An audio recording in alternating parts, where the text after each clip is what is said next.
Welcome to the castle, everybody. This is Nightsaber Z42, and today we're going to be taking a look at Cyber Plus Punk. This is something that I've backed on Kickstarter. I recently received it, but I have not really opened the box. So this is going to be a box opening. We have ourselves a nice little package here, and from what I remember from the Kickstarter, the main selling point was going to be these rules light pamphlets to kind of get you into this game. So what exactly is Cyber Plus Punk? Cyber Plus Punk is a tabletop RPG for one-shot sessions in the cyberpunk genre. You play as a team of runners, mercs, criminals, activists living on the edge and running in the shadows of a gritty, ultra-violent world. Cyber Plus Punk features a minimalist version of the acclaimed Forged in the Dark system to encourage cinematic action and a sprawling series of consequences. So this is a Forged in the Dark light version of that system. So that's about all that I know about this game. So we do have a nice, I actually really do like the design of this box by Emmanuel Mello. This is the augmented version, so I believe this has been released before, not in this package, but as PDFs. And then they went on Kickstarter and they got an actual physical copy of the game. And the only thing that I do know is this right here. We have one last job for you, runner. One last chance to clear off your debt. Do you accept? Yes or no? You better not glitch this up.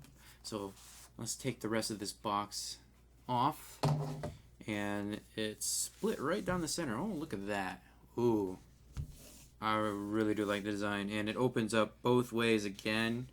Really am like the inside of this box. It's very cyberpunk-esque. So we have, we get to lift these slots. So we have slot 1, slot 2. So game moderator and runners. Ooh, that's actually really nice. There's a side for game runners and there's a side for the actual players. So let's start with the player side first. So, ooh, download. Cabinet of Curiosities games. So there's a QR code for that. That's pretty cool. So Cyberpunk one-shots Forged in the Dark. So we have Cyber Plus Punk. Editor is Ray Cho. Covered by Louis Mello. Very nice. And all of these are pamphlets. So Cyber Plus Punk is a Forged in the Dark game for one-shot sessions of cinematic cyberpunk action.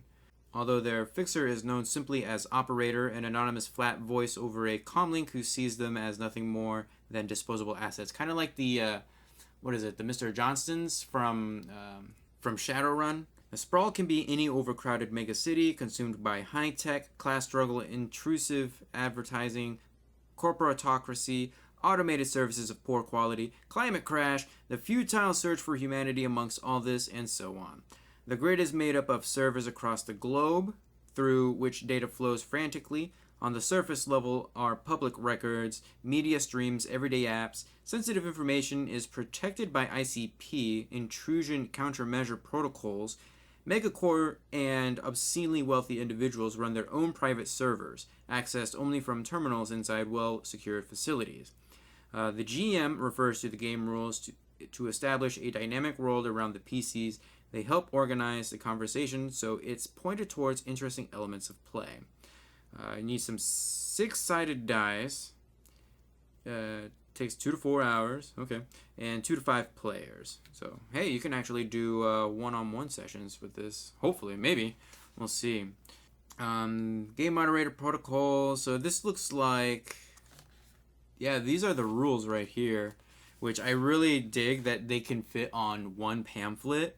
That's actually ingenious right there. Some of the text is kind of obscured by some of the graphics. I'm not too into that, but everything seems to look really nice. Like most of the headings right here are actually like a some sort of a gloss finish, and that's really cool. I like that. So this is really all that the players need right here, because you got your dice rolling right here. So you're rolling your 6-sided dice, consequences, threats, and effects. So a little bit like how Blades in the Dark does their system. So obviously, let's go ahead and move on to the next one, or else we're going to be here forever. So that is the actual rules right there, and I'm actually going to put that right there so we can hold that. All right, so we have runner files. Are these look like, oh, look at this. These are the character sheets. I like the design. I really like this, but I would never use this because I like to keep things in pristine condition. I would just somehow print these off and hand those to my players.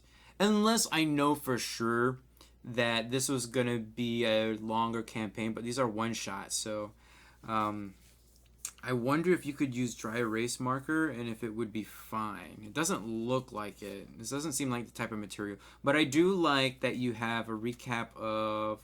Oh no, these are actually player options. I really like how you have the player options right here. You do have some special actions on the other side. So very interesting. Do they actually have... Yes, they have the some of the dice rules here. So the action roll summary, that's what I'm looking for. And then you have the actual character sheet on the other three sides of the pamphlet.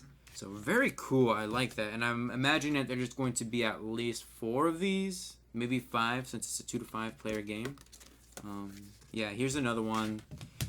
So 2, 3, 4, yep, 5. So we have 5 right there. So 5 character sheets, so very nice. I really do like that. So you get 1 pamphlet of the actual rules and then 5 pamphlets that are the actual character sheets. And let's open the GM side of things. Okay. Ooh, look at this. Framework. Okay, so this is what the GM needs to know.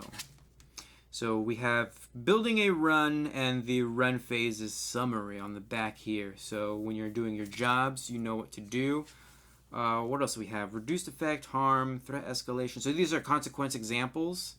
Very nice. Those are going to be very handy for the GM, especially if you're new to these types of narrative games.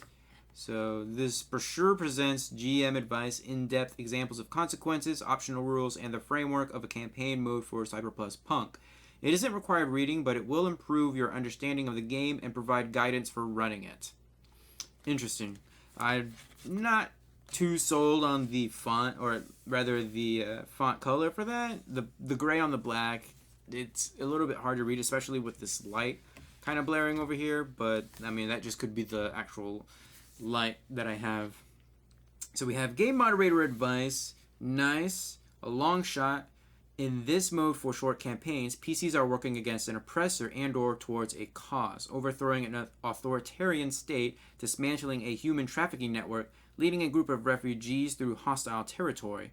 Through flashback runs, we find out what the runners have sacrificed to prepare for facing their oppressor. So I guess this is a way of actually doing a campaign instead of a one-shot.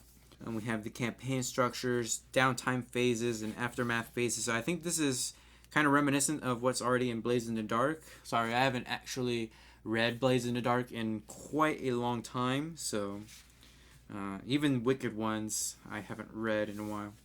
We have Omni Global Solution. Oh, this is a sample oppressor. Okay. A worldwide mega conglomerate. What are they really selling? What moral and legal lines have they crossed in their need for expansion? So, very cool that they provided at least that. And then on the back we have some more complications, and actually this is what we've already seen. So very nice that they have some advice for the GMs right there.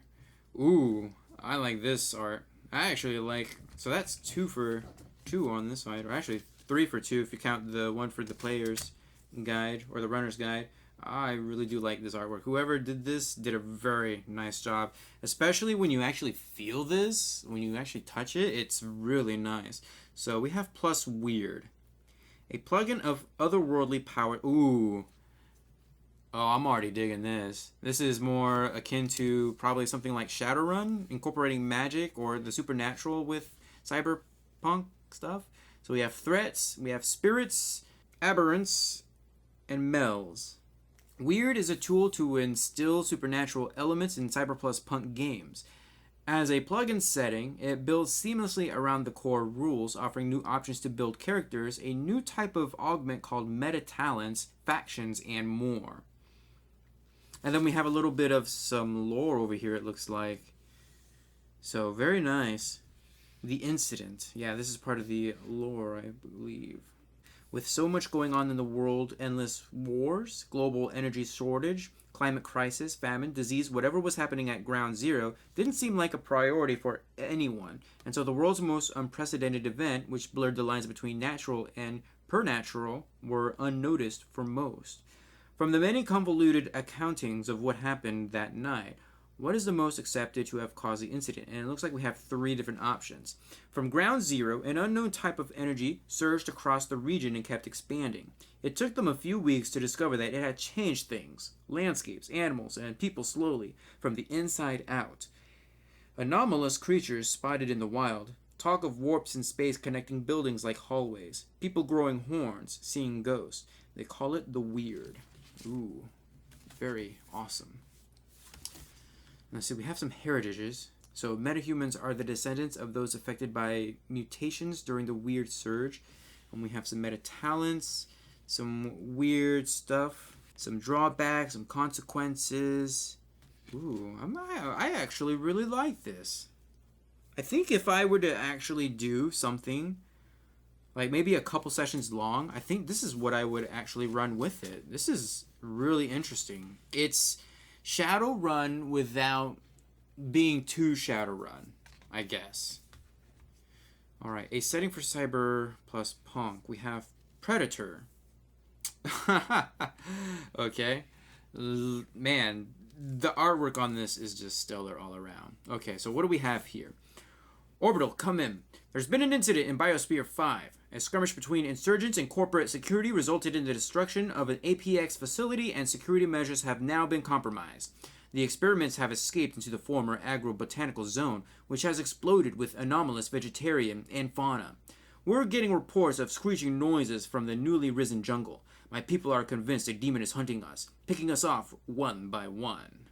The company's VIP just fled with the Western Pad's last dropships, leaving us behind with our core sec thugs. We've been under duress for 8 days, and we're running out of supplies. This is our last transmission. We're going to make a run towards the old Eastern Pad, hoping to find a dropship to get the hell out of here. Between Corsac, the insurgents, and this jungle demon, I say our odds are about 1 in 1,000. Wish us luck, over and out. I really like that down here we get the credits. It's like a movie poster, because obviously, come on, this is pretty much Predator right here. But it also sounds like, I don't know, it kind of makes me think of, they go into that weird zone and things are like changing. It's a book series too. Gosh, I cannot remember the name of it. Okay. Anyways, Predator is a setting for Cyber plus Punk where runners must navigate the collapse of a lunar habitat. Choosing their allegiance among factions, they will go on risky runs trying to unearth and profit from the secrets of Biosphere 5, all while keeping an eye out for the unrelenting, enigmatic hunter that is slaughtering survivors indiscriminately. Designed for 1 to 2 sessions, featuring teamwork rules and a fully fleshed out setting with story hooks, locations, and NPCs. Everything you need to run a sci-fi action survival thriller. Ooh, if I was doing this for a 1-shot or a 2-shot, this is what I would run. Oh man, this is so good. Okay, so we have setting it up. So we could choose the operator, the person behind the run, from some NPCs. We have some notable NPCs over here. Marcus, Sarge, Heinlein, Eli, Old Finn, and Jane Doe. He's got insufficient data. Interesting. And we have some factions, insurgents, corporate security, and scavengers, biosphere, and habitat. Ooh, we even have like a little map. We have the APX Predator, and come on. Look at that. He's got a shoulder cannon. That's obviously the Predator. Claws. Ooh, man, that just looks so awesome. Progress tracks. This is super cool. I am like excited to actually have this. And I normally buy like all of these games and I never have anybody to play these with, but I think this would be one of those games where I would go to my local game store and advertise the heck out of this, just looking for players, because this This looks cool. So we have Mind the Gap, a run for Cyber Plus Punk. We have some game moderator advice. Oh, what? We have sound effects mixing by Luigi Calistrato. What is that? Is there actually... Oh, yeah, look at this. Oh, that is so cool. Okay, anyways. So, Mind the Gap is a straightforward Cyber Plus Punk run/scenario, ideal for introducing both players and GMs to the game. The whole run is divided into 3 acts. Everything else is information the GM might use to adjudicate what happens next. Then we have some setting information. Before players make their characters, present them the following objective.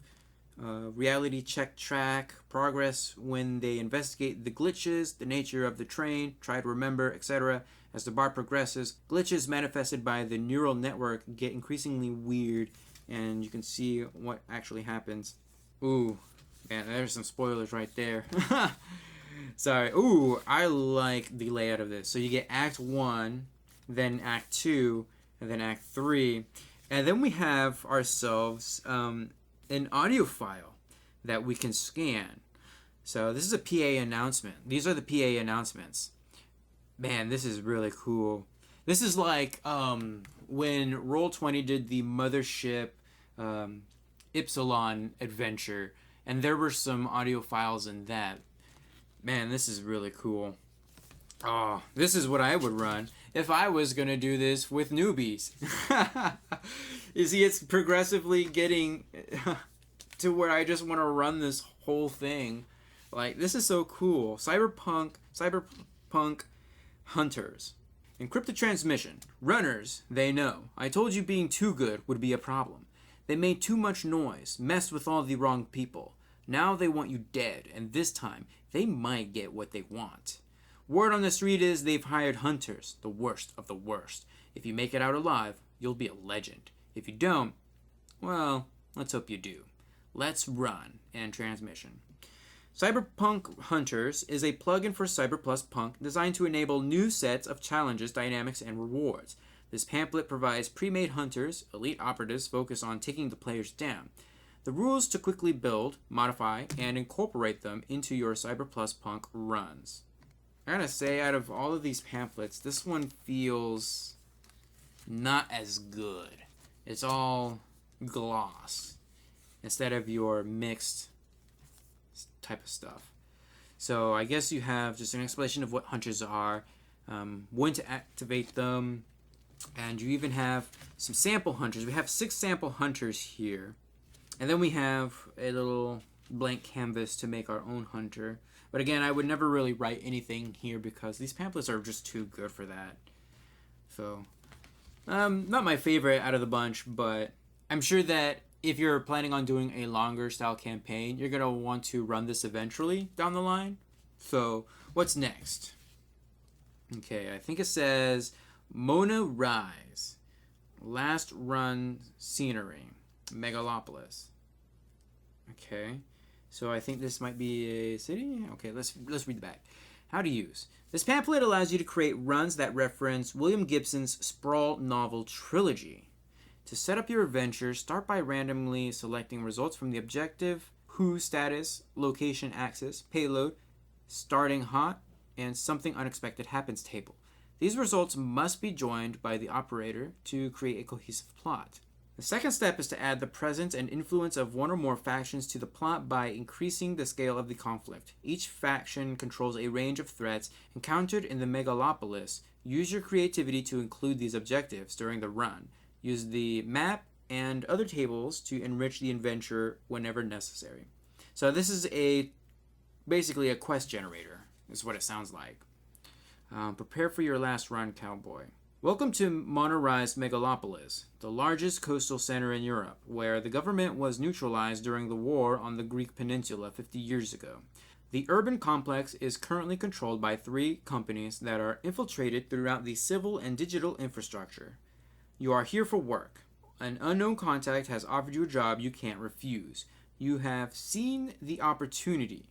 Now it's time to get this shit done one last time.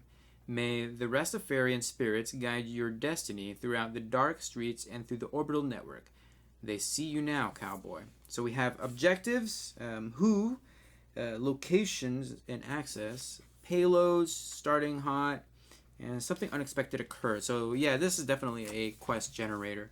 And we've got some factions here. So we have Doha Heavy Industries, we have TechNet Megacore, and we have Mesoturing Hosaka. We have some threats here for each of the 3 factions listed here, which is actually really cool. We have some cyberware, some friends and contacts, and places to explore. And we even have ourselves a little Lego map here. Look at that. That's actually pretty cool. The last thing we have up here are the artificial intelligences. So, very interesting. And actually, that's something that I haven't even seen referenced at all, is the inclusion of AI. Which, you know, given Cyberpunk, I would expect to be something pretty big.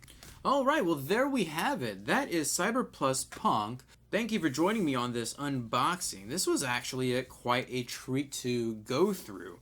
I have actually never been more excited to want to play a game, rather. Because this seems like it's going to be short. It's designed to be very quick, like a one-shot, maybe 2 at the most. And so I think this could be something that I can take down to my local game store one night and just say, ask for players, hey, if you want to play, bring your D6, or I'll bring some D6, and we'll do something real quick. So thank you so much for watching. Feel free to leave a comment down below. Give this video a huge thumbs up to support the series, and subscribe if you would like to see more.